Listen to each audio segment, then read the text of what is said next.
Kamala Harris is totally lost, completely lost. I do feel bad. Okay, I feel slightly bad for Kamala Harris because everybody's coming after her saying, you don't do any interviews. You don't do any media. You don't ever sit down with anyone other than Tim Walz. You are hiding from the press. And then she gives in and goes, fine, I'll do an interview. And you watch the interview and go, man, you really shouldn't do interviews anymore. So she is damned if she does, and she's damned if she doesn't, which means she should probably not be running for president. But here we are. She's the candidate the Democrats have laid out before us. She's the candidate that we're all going to be cringing about for the next 40 some odd days. And then hopefully she'll just go back to California and disappear into a big pile of poop and homeless drug addicts. That's my hope, at least. And that's what I'm working toward. I want Kamala Harris to have to go back to California, wait around the poop-filled streets, trip over the drug dealers and the homeless people, and never step foot in Washington, D.C. again. I think we would all be much better off if and when that happens. She did an interview. She did an interview with MSNBC yesterday, which went horribly wrong. Like literally nothing good came from this interview. From the beginning to the end, I sat there and I watched this interview and I thought to myself, man, I don't know if she should be doing interviews anymore. It's really an interesting situation. And I can't imagine that the people that are in charge of the Kamala Harris campaign are happy with MSNBC, especially since Stephanie Ruehl, who has been critical of Kamala Harris not doing any interviews. Stephanie Ruehl was the one that was in charge of sitting down with the vice president and trying to figure out what it is she's doing. After the interview, she went back on MSNBC and basically threw Kamala Harris under the bus. Listen to this. But here's what's a little tricky. She doesn't answer the question around if the GOP is controlling the Senate, if she can't raise corporate taxes, where is she going to get the money from, to expand the child tax credit and do all the things she wants to do? And she says, we just have to do it. And that's great, and that's a campaign promise. But the issue is, if it means we're just going to borrow again, then what we're doing is we're just never addressing the deficit. And back in the days when you were a proud Republican, debts and deficits mattered. I'm a proud Republican. Debts and deficits still matter. In fact, they matter more because it's so high because of the outrageous unyielding and unwieldy. That's what I meant to say. Spending that the Democrats have put us in. Look, and to be fair, the House and the Senate did their part as well. But Kamala Harris doesn't answer the question about where this money's coming from for all of these great things she wants to do. She goes, we just have to do it. We just have to do it, so we're going to borrow. It's like saying, my watch broke. I need a Rolex. And you go to the bank and you say, hey, I need to borrow $50,000. And they go, what for? You go, I need a Rolex. I can't tell time. And the bank goes, we're not giving you $50,000 just so you can buy a Rolex. You go, no. You have to. You just have to do it. I need to know what time it is. And the bank's like, you have an iPhone. Just look at your phone. You don't need a watch at all. And you're like, no, you don't understand. We just have to do it. You have to give me the money. That's her answer to all of these things. And MSNBC is calling her out on it. We'll get to all that. I'll bring you all the clips of Kamala Harris acting crazy and cuckoo here in just a minute. Also, Eric Adams, the mayor of New York City, got totally Donald Trumped by his own party. Mayor Eric Adams from New York City, he spoke out against one of the tenets of the Democrat Party. He spoke out against all of the migrants that are being funneled into his city. He spoke out about the open border and immigration. And the Democrat Party was like, what are you doing, man? What are you doing? You're one of us, or at least you were.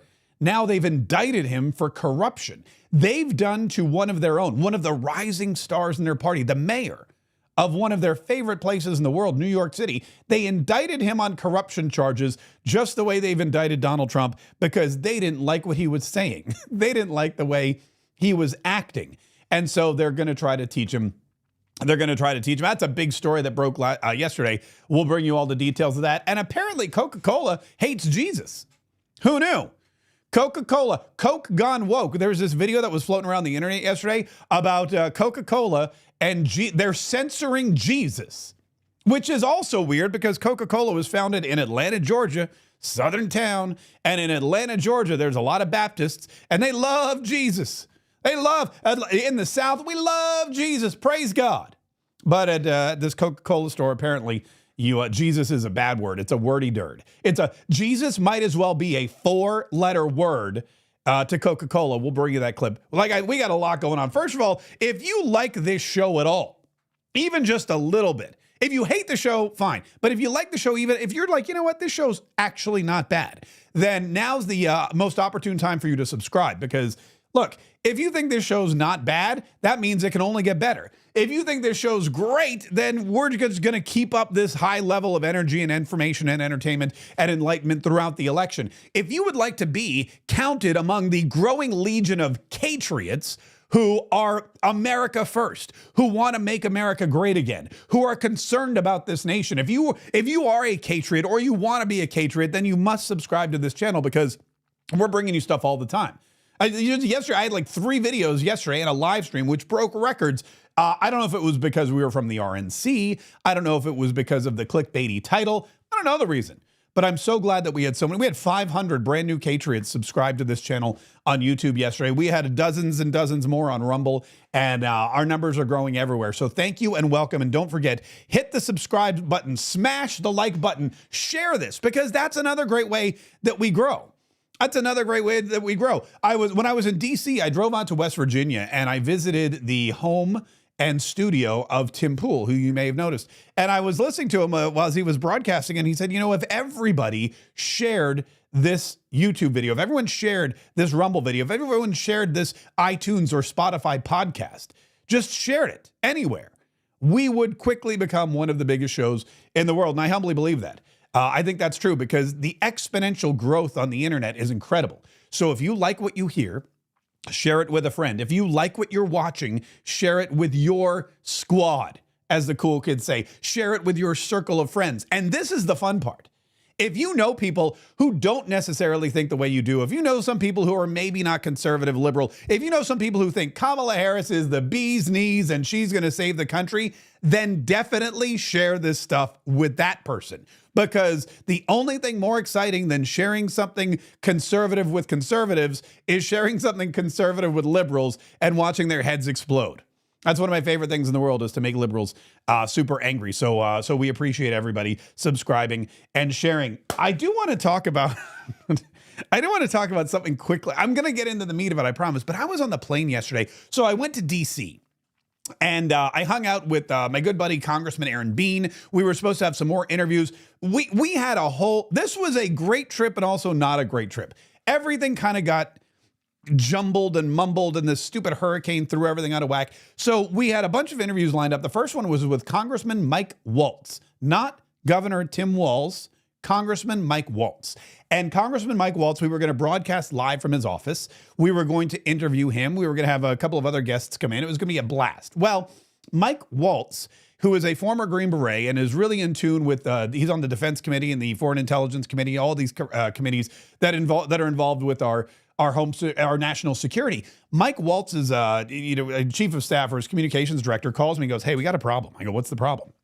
And he said, "Mike can't be here that day because two things came up. First of all, he was asked to go do a campaign event with JD Vance, which is very important because we need JD Vance campaigning. We need Donald Trump campaigning. So he had to fly out, and they had to rearrange a meeting of the brand new assassination committee.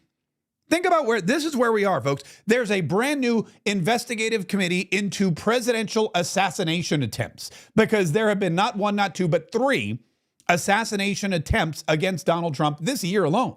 And so now there's an entire congressional committee called the Assassination Committee, and Mike Walz is on it. And so Congressman Walz had to go meet. They had to rearrange that so that he could go campaign with JD Vance. Long story short, I couldn't broadcast from his office. And the reason you can't broadcast from someone's office when they're not there is because it's an ethics violation. They're very big in ethics, or at least the appearance of ethics, in the House of Representatives, which is why we were at the RNC the other day. Congresswoman Kat Kamik we were supposed to interview, but she got some kind of cold. And then this hurricane in Florida forced a lot of people to shut down and go home early. I was one of them. I was supposed to actually fly back this morning, but instead I opted to come home yesterday on a Southwest flight. And this Southwest Airlines is very interesting because The thing about Southwest, there's a couple things about Southwest. The first thing about Southwest is, it's general seating. So you want to be on the plane first, and you have to pay more to be first, or whatever. You have to be a special person, whatever. So I got the ticket where I could get on, in the A group. I wanted to be in the A group because I feel like being in the A group is better than being in like the F group, F that group. And so I got in the A group, and I got on, and I got an aisle seat near the front. Well, but here's what you don't realize is that once the window and the aisle seats fill up and all the middle seats are left, the F group comes in, and this F group, or whatever it is, they fill in the middle seats. So you got A people squished in with F people. And I'm not saying the F people are bad, but the person sitting next to me, this fella sitting next to me, when the plane took off, pulled out his iPad and started watching Netflix. And he was watching this Menendez brother, the thing about the brothers that killed their parents, it's like a whole documentary thing now. And I'm sitting there, and I'm like drinking my tonic water, and I'm like working on my computer, and I glance over and I see it, whatever. And so all of a sudden, out of the corner of my eye, I see two naked dudes in a shower.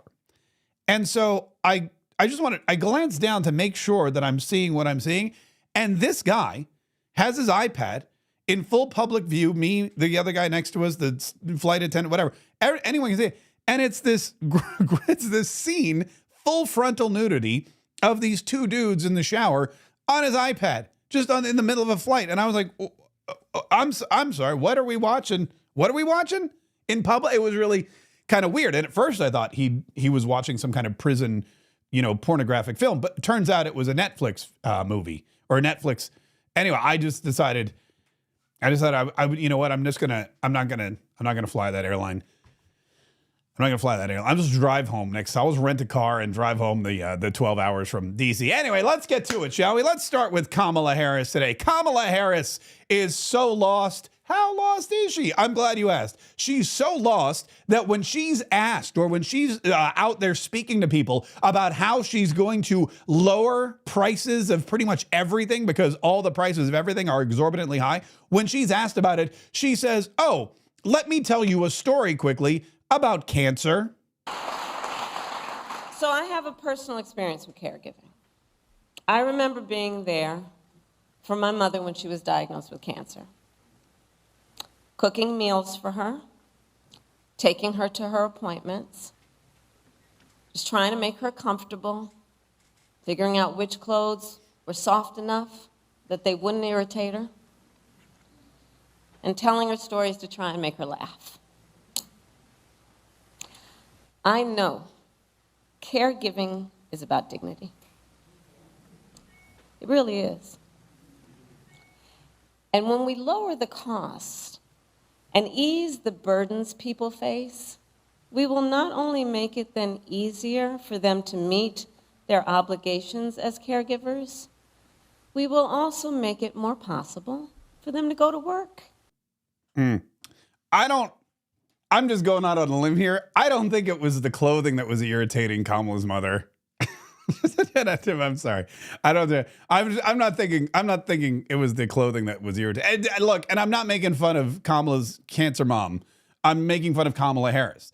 And the fact that when she's asked about how are you going to lower prices for everyday Americans? How are you going to lower prices on groceries and on baby formula and on gas and on housing and borrowing money to buy them? How are you going to just, do stuff that we need you to do and not do stuff that's harmful to America? And she goes, you know what? My mom had cancer. What? Where did that come from? This is exactly why MSNBC's Stephanie Ruehl threw under the bus after the interview. But here's what's a little tricky. She doesn't answer the question around if the GOP is controlling the Senate, if she can't raise corporate taxes, where is she going to get the money from, to expand the child tax credit and do all the things she wants to do. And she says, we just have to do it. And that's great, and that's a campaign promise. But the issue is, if it means we're just going to borrow again, then what we're doing is we're just never addressing the deficit. And back in the days when you were a proud Republican, debts and deficits mattered. The problem here is that not only did Kamala Harris not answer questions, but when she did answer questions in this interview, she answered them all incorrectly. Or I guess what's the word? What's the another way to put that? Oh, she lied. if she was either avoiding the question or she was lying, just flat out bold-faced lying. And of course, it's MSNBC. So while they will go back after the fact and say, you know, she didn't really answer the question, they're not going to call out her lies. They're not going to fact check her. They're not going to say, oh, she a liar. She's everything she said in this interview, by the way, was not true. And we should let that know. And they surely weren't going to do it to her face. I don't know if they knew she was lying at the time, but even Kamala Harris, even just reading her body language, Brendan Dilley from the Dilley meme team, he posted this clip and he pointed out, he goes, look at what she's doing in this clip. She's answering in the affirmative, but she's shaking her head no. And I'm watching this clip and sure enough, listen to this. Can we trust you? Yes. Yes. I am not perfect. But I will tell you, I'm always going to put the needs of the people first. And she's going, yes, you can trust me. I'm not perfect, and she starts shaking her head like, no, you can't trust me. And she goes, I will always put the needs of the people first. No, I will not, is what she's actually thinking. She's thinking the needs of my people, the needs of me and Doug and those creepy kids that we have. That's what she's thinking. She's going to put the needs of, she lied about jobs too, which this is not just a well-documented lie, but it is a lie that I think at this point in time, everybody knows these manufacturing jobs that they claim Donald Trump lost. I think everybody knows that that's a lie, don't they? Polling shows that most likely voters still think Donald Trump is better to handle the economy. Why do you think that is? Well, here's what I know in terms of the facts. Donald Trump left us with the worst economy since the Great Depression when you look at, for example, the employment numbers. It was during COVID, and employment was so high because we shut down the government, we shut down the country. Even before the pandemic, he lost manufacturing jobs by most people's estimates, at least 200,000. He lost manufacturing plants. Ask the auto workers. The auto workers who, overwhelmingly support Donald Trump. Those 200,000 manufacturing jobs, by the way, that's not at all. That's not all. That's false. I'm sorry, that's the wrong answer. We appreciate you playing. Better luck next time. Listen, I know it's false though too, because I know things, but also this is really interesting. Look at CNN here. I don't know what their mojo is. I don't know if they've just given up on Kamala or if they're mad that she sat down with MSNBC. Where is the iPad? There it is. Look at this. CNN facts first, which is the most ironic. It's the most ironic thing I've ever seen on a CNN page. But look, fact check. Harris makes false claim about Trump's record on manufacturing jobs. CNN is actually fact-checking Kamala Harris on a claim about Donald Trump and the economy. If you go all the way down here, it says, Harris's claim is false. Trump presided over a gain of 414,000 U.S. manufacturing jobs, not a loss of, quote, at least 200,000 before the COVID-19 pandemic hit. And the loss for his entire presidency, start to finish, was 178,000 manufacturing jobs, not 200,000 or more, as Harris said. So according to CNN, which is no friend of Donald Trump, it's no friend of the conservatives, and apparently no friend of Kamala Harris and MSNBC either, according to CNN, Kamala Harris lied. And that even though COVID hit, even during the pandemic, the most amount of manufacturing jobs that Donald Trump lost was well under the $200,000 that she claims. Now, this isn't shocking to me because I know Kamala Harris is a liar.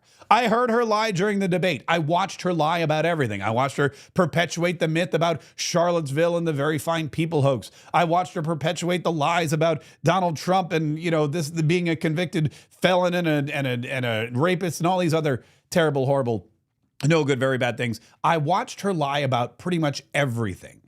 And that's why this doesn't surprise me. This wasn't the only, she lied about a lot. She lied about a lot of stuff, and she actually got called out on a lot of things. She's perpetuating this myth of price gouging. Whenever somebody asks her, hey, Kamala Harris, how do you plan to, bring down the cost of everything? Because the cost of everything is really high. Anyone who goes to the grocery store, I don't need to go through it again. Donald Trump was telling the story the other day in Pennsylvania about the woman who wanted 3 apples, couldn't afford 3 apples. She had to put an apple back and get 2 apples. She wanted 3. She could only get 2. He goes, that's not fair. That's not the America we know. Kamala, how are you going to fix it? Listen to this. Prices are still high. Yeah, I agree with you.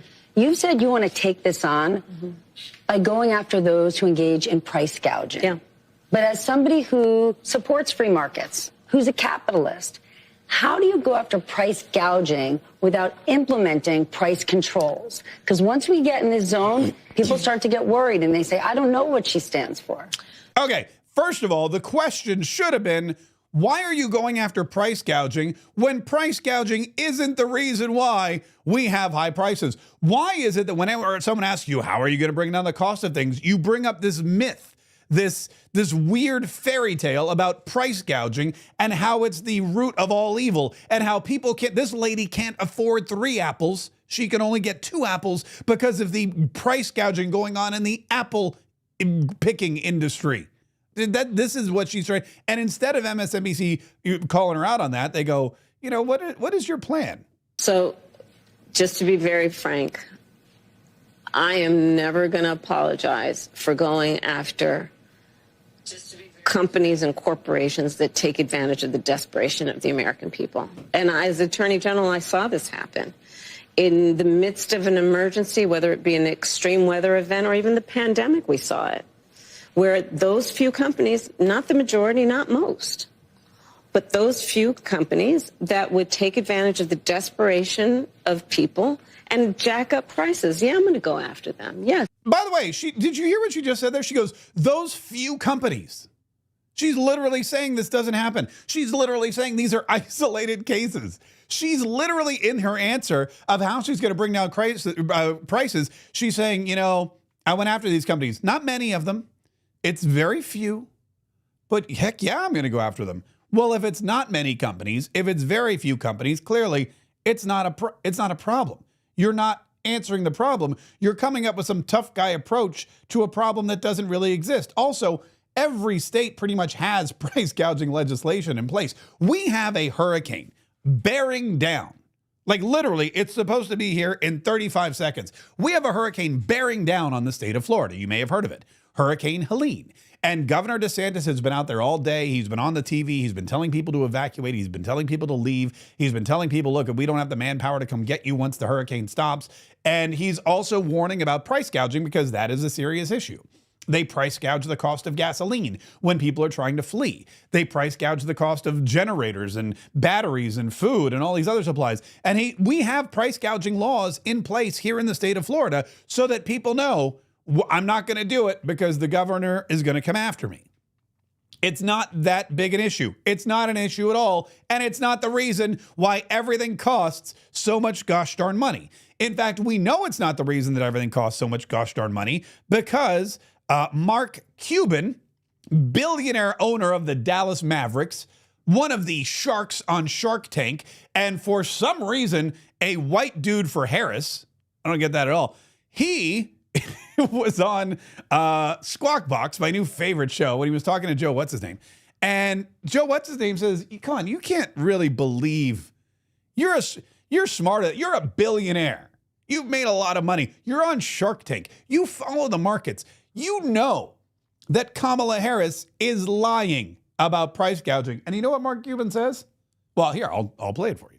Do you think any of the 40-year highs in inflation are attributable to price gouging? And do you care that that is the entire premise on... No, you're misrepresenting what she's saying, Joe. I'm watching her ads now. Okay, so then let's talk You've seen the ads. Yes, of course. Right. I'm going to bring down... During a crisis. Okay, crisis. What do you think caused the 40-year? Do you think supermarket gouging had anything to do with? No. You think it was putting too much stimulus on top of a supply constrained? Biden and then it just looks to me like they're not being truthful with this, and they're trying to deflect blame. No, but it's the corporations right? because of their record. He gets Mark Cuban in a minute. He goes, wait a minute. So you don't think price gouging was the cause of this inflation? Mark Cuban goes, no. He goes, you think it was exacerbating the spending by putting more spending on top of an already outrageous deficit? And Mark Cuban goes, yeah, sure. He literally admits Kamala Harris is lying to you. He literally admits Kamala Harris's price gouging claim is redonkulous. It's not what's happening. It's just flat out untrue. And Joe What's-His-Name from Squawk Box is like, okay, great. I just want to make sure we're on the same page. There's more of this, by the way. There's more lies. And what she says about the immigration problem, it's really angering to a lot of people, especially when you see what's going on with Eric Adams in New York. But before we get to that, I do want to say one more thing about old people. Not old, older. My mother has been staying with her. Her apartment is getting painted, like the walkway, so she's had to stay with us for a couple of days. We've been dealing with stuff. My in-laws are working on their mobility and that kind of thing. And one of the things that I'm always amazed at, and yes, I'm turning 50, but I'm always amazed when I see people in their 80s who aren't like Joe Biden and are more like Donald Trump. And one of those people is Chuck Norris. And Chuck Norris, as I've explained to you for a couple of days now, has found 3 things in his life that he made a simple change, and the 3 most important things in his life just exploded. He's got more energy, he's got more vitality, he can control his weight, and this guy is 84 years old. And look at this. I mean, this guy shows up at the gym every day, 84. I mean, Joe Biden can barely walk off stage. Joe Biden can barely lift a fork to his face. Chuck Norris is beating these punching bags, and it's all because of this one change that he made in his life and how it was able to change every aspect of his life and keep him young, keep him. This is the Walker, Texas Ranger that we remember. This is the action hero that we all grew up. That's his wife, by the way. She did the same thing, and look at her. She looks fantastic. The 2 of them together, that's a dream couple. That's couple goals as you get into your older age. So if you are maturing, if you're 60, 70, 80, heck, if you're my age, you need to check out chuckdefense.com/MK. Chuck Norris has put together a fantastic video, chuckdefense.com/MK. And in this video, he walks you through the one simple thing he did that changed his life and made him so youthful, so full of energy, so active, and so happy into his 80s. 84 years old. chuckdefense.com/MK. The link is in the description of this video, too, if you want to go back and check it out after the broadcast. So Mark Cuban is out there calling Kamala Harris a liar. MSNBC is out there calling Kamala Harris a liar. That doesn't matter. Kamala Harris continues to lie. And one of the biggest lies, which, again, there's no evidence of any of this. Donald Trump has asked her about it. McDonald's has come out and said, is that she worked at McDonald's. And Stephanie Ruehl brings it back up. But I think she wanted to be cutesy. Because your opponent almost every day seems to be talking about this. So I just want to ask you yes or no. At any point in your life, have you served 2 all-beef patties, special sauce, lettuce, cheese, pickles, onions on a sesame seed bun, working out at McDonald's? Yes or no? That's it. I have. Okay. Now the other job. But it was not a small job. Like, I did the fries. But, I mean, Oh, wait, hold on. I have. Okay. That was it. This has become somewhat controversial for some reason because Kamala Harris, again, stolen valor from the fry cooks. She goes out there talking about how she slaved away at McDonald's, how she worked her fingers to the bone at McDonald's, how she had a real job. She knew all about it. But yet there's no evidence. And McDonald's Corporation has said, we have no evidence that Kamala Harris has ever worked for us in any capacity in any one of our restaurants. We have seen no tax forms. We've seen no W-2s. We've seen nothing of the case. And again, it doesn't matter where she worked as a teenager. What matters now is that as an adult, why is she lying about it? Same reason Tim Walz lied about his military service. They're lying to try to get you to believe they are someone that they are not. And if you're voting for president, you should know who you're voting for president. Was it Kamala Harris, the fry cook, or was it Kamala Harris, who didn't really ever work at McDonald's, but thought it would make her more folksy and relatable if she said that she did? Everybody loves McDonald's French fries, so if I tell people I'm the one who fried them up, nice and hot and golden brown and salty, and put them in the little paper bag and said, here you go, here's your fries, courtesy of Kamala, maybe they will want to elect me president of the United States. I'll be honest with you, whenever I think about McDonald's French fries, I think, man, those are some gosh darn good fries. I mean, my mouth starts to water, and I can taste them, I can smell them, and I can taste them, and they're never too greasy, but just the right amount of grease to be flavorful, and they're never too salty, but just the right amount of salt to be delicious, and you dip them in a little ketchup. It's amazing. They're amazing things. Nobody doesn't like McDonald's fries, except maybe people that work at Burger King. But Kamala Harris, there's no evidence of it. There's not even a photo. My sister-in-law, Marcia, shout out, she worked at Chuck E. Cheese, and the first time I ever visited my wife's house, I remember walking down the hallway and there was a plaque that showed she was employee of the month at Chuck E. Cheese Pizza. And there was a plaque, and her parents proudly displayed it. One of my first jobs was working at an ice cream parlor. It was a local ice cream parlor in North Carolina. It was called Mayberry. Yeah, of course, because it was North Carolina. And I would scoop the ice cream, and I would deliver the fried chicken sandwiches, and I would refill the sweet tea. And I made at like next, and like people would literally tip me a quarter. It was so insulting. But that's what I did. And there are pictures of me at Mayberry. There's pictures of me in my Mayberry uniform. There's pictures of me making slaving. Like I had a Popeye arm from like scooping this ice cream every single day, especially when they had $1 banana splits. That was the worst. That was like hell on earth. But there's evidence of it. Where's the evidence that Kamala Harris ever worked at McDonald? I don't think there is any. And then she did this thing where she, because Kamala Harris either avoids the question, she lies about the answer, or she just prattles on about something that doesn't really make any sense at all.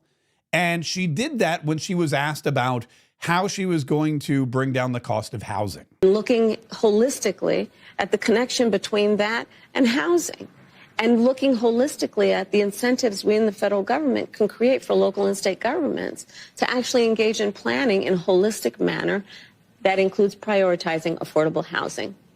That was 3 holistics, by the way. She used holistically.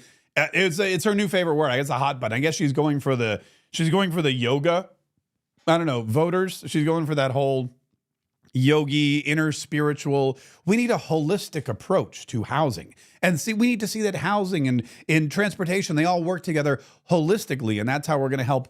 So Kamala Harris, just so you know, is going to bring down the cost of housing by looking at the entire thing holistically, which is weird to say, but also, I mean, that's the job of that's what every president supposedly does. You look at the job holistically. You say, okay, here's the United States of America. Here's the stuff that sucks that we got to fix. How do we do that? And immigration, for example, if she looked at immigration holistically, she would see that shutting down the border, deporting illegal immigrants who were already here, and going to northern Central America to try to dig into and stop and cease the root causes of migration, she would see that, yes, they all work together as one piece. But holistically, they didn't do that. What they did was they allowed illegal immigrants to come into the country. They allowed illegal immigrants to just be flown all over the place, to here in Jacksonville, Florida, out in Springfield, Ohio. They just dumped these people wherever they could find room. She allowed that to happen. She didn't beef up border security. She didn't deport anybody. She just went to tackle the root causes of migration, and she didn't even do a good job with that. Donald Trump did all of it. Donald Trump said, first, we're going to build a wall. Then we're going to stop letting people in the country. If they want to come in the country, they've got to wait. They've got to stay in Mexico. And you know what happens when you keep all of these illegal immigrants in Mexico? Mexico goes, ay caramba, we don't want these illegal immigrants in our country. Because what happens is the southern border of Mexico is like this big, and the northern border of Mexico on the United States is like this big. So it's actually easier to go down to the southern border of Mexico and shut that mug down so that you don't get all these illegals coming up from Venezuela and El Salvador and everywhere else. So what happened with Donald Trump was he said, okay, we're going to let people into the country, but we're going to do it in an orderly fashion. And before your number's called, you've got to keep your butt in Mexico. And so Mexico had piles and piles of illegal immigrants sitting there, and they said, They went down to their southern border and they shut it down. And guess what happened? Oh, holistically, illegal immigration was stifled. Kamala Harris doesn't believe in that. In fact, Kamala Harris doesn't believe in stifling illegal immigration at all. She believes in increasing illegal immigration, doing whatever she can to keep the illegal immigrants coming, blaming Republicans for it, and then, this is the best part, providing a pathway to citizenship. There are people there that are stressed, that feel that they're at capacity. Communities around the country that have legal immigration, many have said, we're at capacity. And many feel like the government has said to them, well, adapt, sit down, be quiet. This is how it is. What would a Harris administration do for those communities who've taken in many, many legal immigrants but are at capacity? Well, first of all, we do have a broken immigration system, and it needs to be fixed. And if we take a step back, months ago, some of the most conservative members of the United States Congress came together with others, proposed a border security bill that would have put 1,500 new border agents on the border to help those hardworking border agents who are there right now working around the clock. Would have put more money into stemming the flow of fentanyl, which is killing Americans around our country and devastating communities. Would have put more resources into our ability to prosecute transnational criminal organizations, which in my career I've prosecuted. Donald Trump got word of the bill, realized it was going to fix a problem he wanted to run on, and told him to kill the bill, don't put it up for a vote. He killed a bill that would have actually been a solution because he wants to run on a problem instead of fixing a problem. And that's part of what needs to be addressed. And my pledge is that when elected president, if the American people will have me, I will bring that bill back and I will sign it into law. And we need a comprehensive plan that includes what we need to do to fortify not only our border, but deal with the fact that we also need to create pathways for people to earn citizenship. Okay, so here's Kamala Harris's plan. Blame the Republicans. She said months ago. Kamala Harris has been the border czar for 4 years. Months ago, Kamala Harris and Joe Biden have been in office for 4 years. Months ago, the Republicans came up with a border bill, and then Donald Trump said, don't vote for it. I need to run on this in November. And so they shut it down. That's, first of all, false. That's not at all why the border bill was shut down. The border bill was shut down because it wasn't a border bill. It was a spending bill. It was a Ukraine funding bill. It didn't have nearly enough stuff for Ukraine. It had or for the border. It had a bunch of stuff that we didn't even want. Like every other bill, the Democrats just slammed it full of stuff that the Republicans could not stomach. It didn't do anything for the border. It did everything for all of the Democrat pet projects, including Vladimir Zelensky. So they voted it down. And Kamala Harris is saying, wow, after 3.5 years, we finally got a bipartisan border bill, and it failed. So blame the Republicans. What we need now, and what I'm going to do when I'm president, is I'm going to, yes, look at a comprehensive border protection package. But you know what we really need to do? We need a pathway to citizenship so that those illegal immigrants, the 20,000 illegal immigrants who were dumped in Springfield, Ohio, who may or may not be eating cats and eating dogs, as the song would lead you to believe. The Venezuelan street gangs who are in Chicago, starting turf wars with the locally grown Chicago street gangs who are taking over apartment buildings in Aurora, Colorado. The homeless encampments all through the cities of LA and New York and Miami and pretty much everywhere because of these illegal immigrants. Those people, Kamala Harris doesn't want to send them home, doesn't want to deport them. She wants to make them citizens. She wants it so that all of those people who are causing these crimes and the mayhem and destroying some of our most important, our most profitable, our most iconic cities, she wants to make it so that those people cannot leave. She wants to make it so that they're there permanently. If you're in New York and you walk out your house and you see a string of homeless Latino people who were brought here illegally by the Biden administration and just dumped in the street, or if you see them living in some 5-star hotel somewhere, just know that Kamala Harris wants it so that they never leave, that they're there for good. That's what she wants. That's what all the Democrats want. Why? Because they want them to vote for Democrats.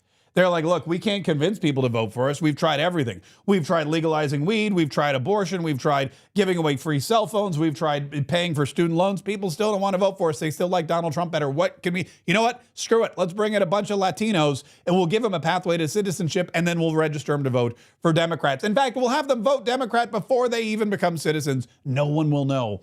And by the time they figure it out, we'll have already taken the oath of office. And sure, they can storm the Capitol on January 6th, but it won't matter. That's the plan for Kamala Harris, and she lays it out right there.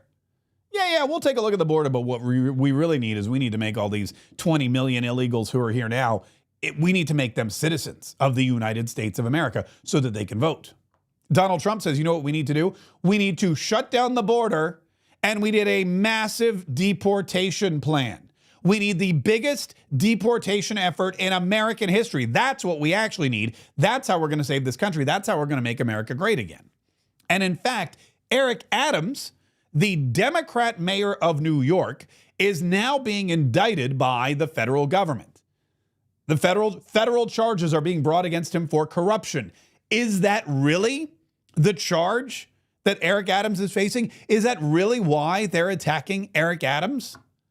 Is it that he's corrupt, that he received donations from Turkey in exchange for a consulate to be approved in New York City? That's what they claim. That's what these unsealed indictments that are coming later today are going to show. But is that really the reason? Or are they weaponizing the government against him because of his stance on immigration? Here's what Eric Adams had to say yesterday when he found out that it was inevitable that federal charges brought by the federal government under the control of Joe Biden and the Democrats, Merrick Garland and the DOJ, the FBI, and we all know their racket. When he found out that these charges were going to be brought against him, here's the statement he released. My fellow New Yorkers, it is now my belief that the federal government intends to charge me with crimes.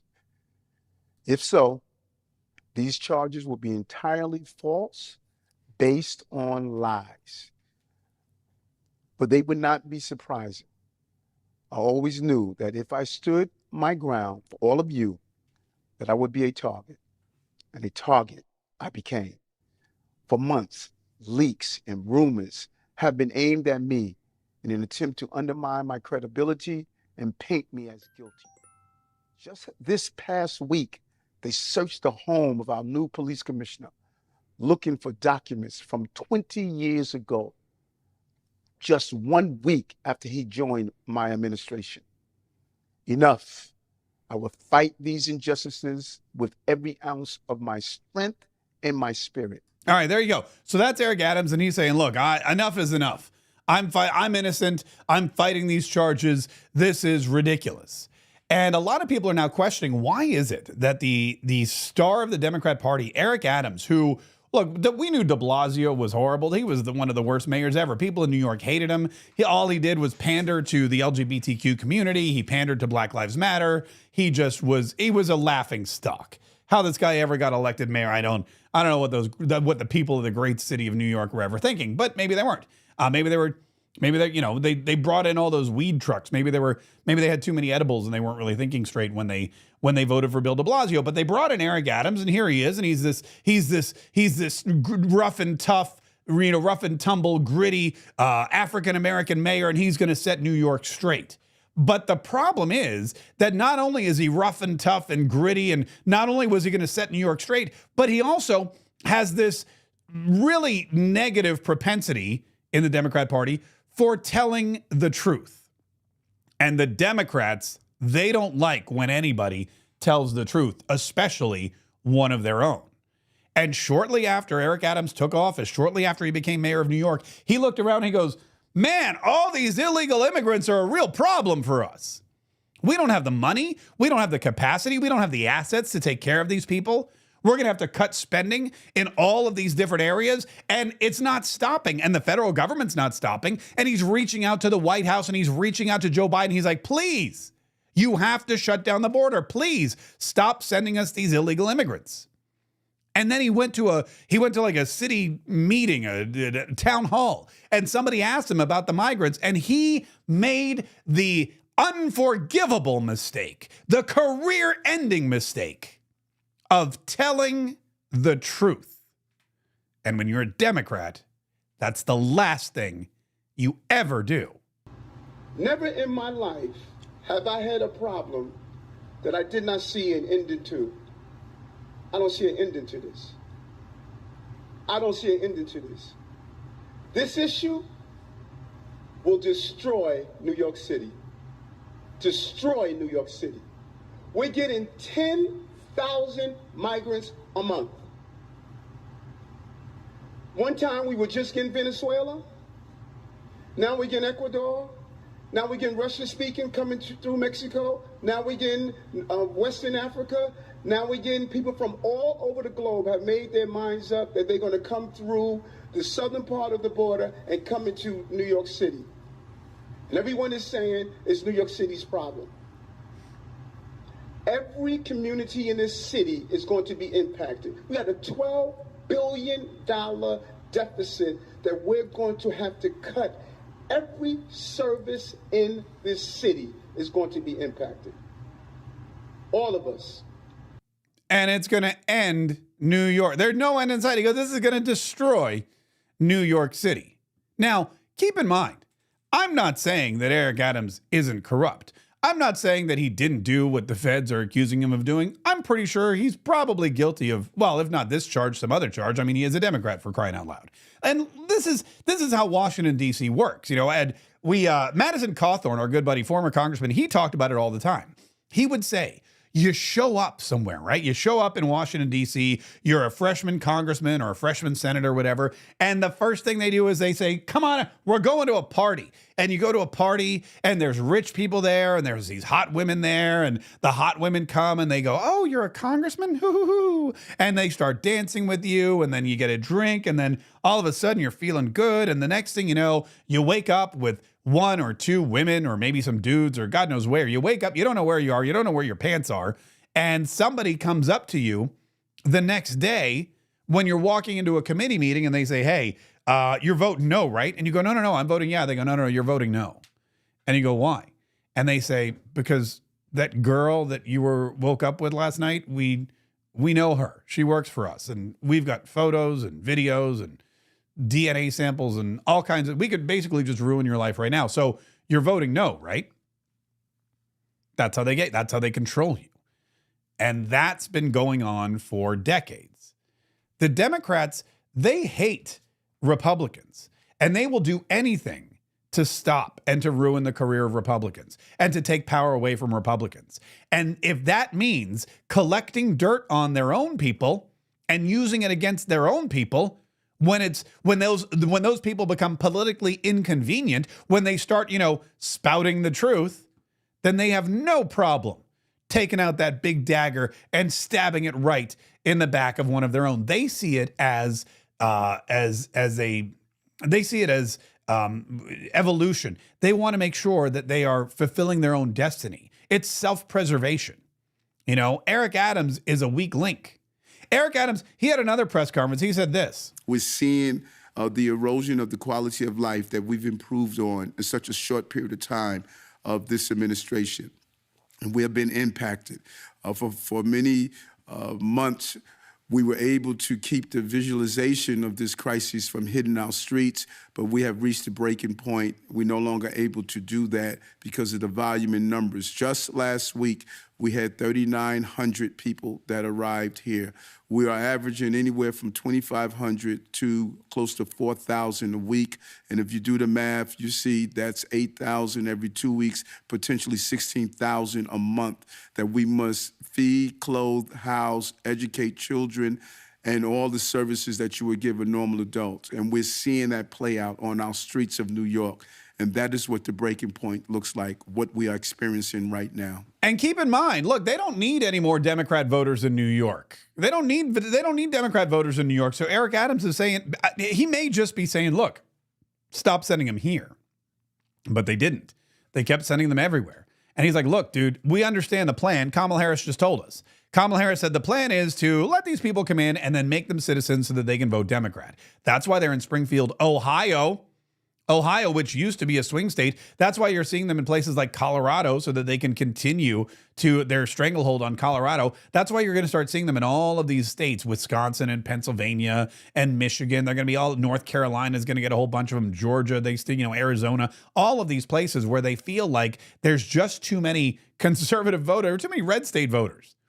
New York isn't one of those. And Eric Adams is like, stop it. The quality of our life, of the Democrat voters' life here in New York is being compromised because of what you're doing.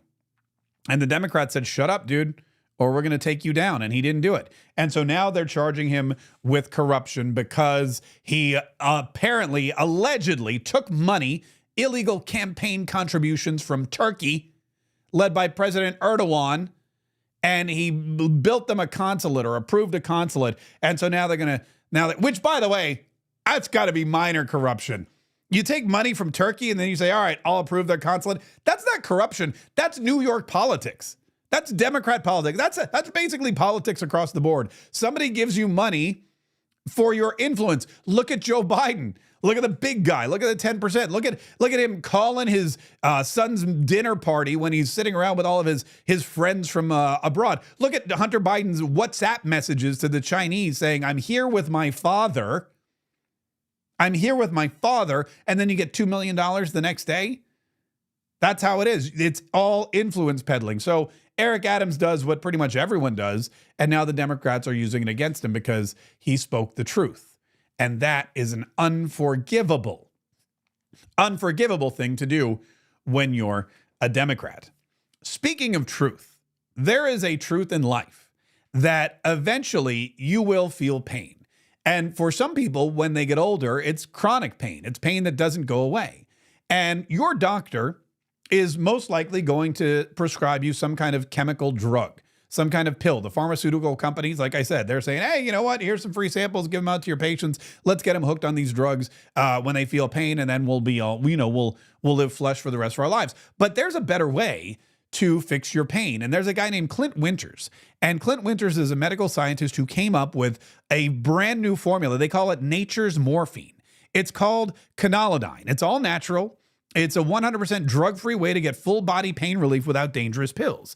Canalidine has become really, for millions of Americans, the go-to pain reliever. Professional athletes use this because, they're getting tested all the time. They don't want chemicals in their body. They want natural substances. This is a natural substance. It's a compound, the only compound on earth that optimizes your body's natural painkillers, which are called endorphins. And I know you know what endorphins are.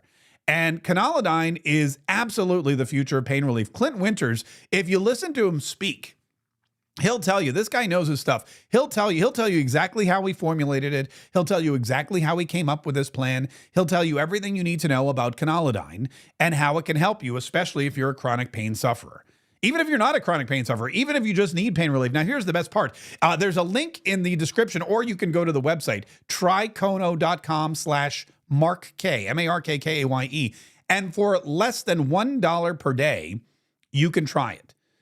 Click on the link today. You can access the only canalidine product in the world, less than $1 per day. This is a private link, trycono.com/Mark K, MarkKaye. trycono.com/Mark K, MarkKaye. So before we wrap up, I saw this video yesterday and I wanted to share it with you because it's, these things continue to happen and I don't know how they happen. I don't know why they happen. That's a lie. I know exactly why they happen. But, it takes these kinds of things happening, I guess, for corporate America to wake up and take notice.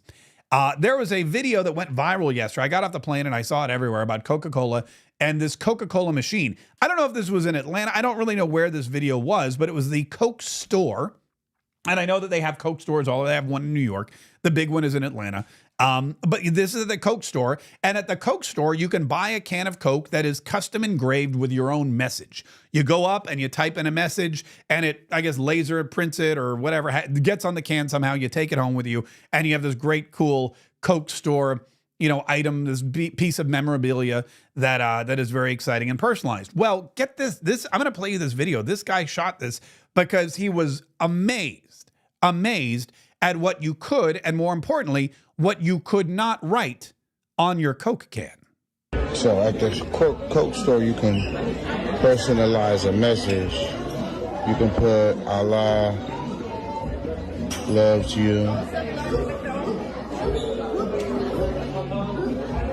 Or you could even put, let me see, let's just try it out. Buddha loves you.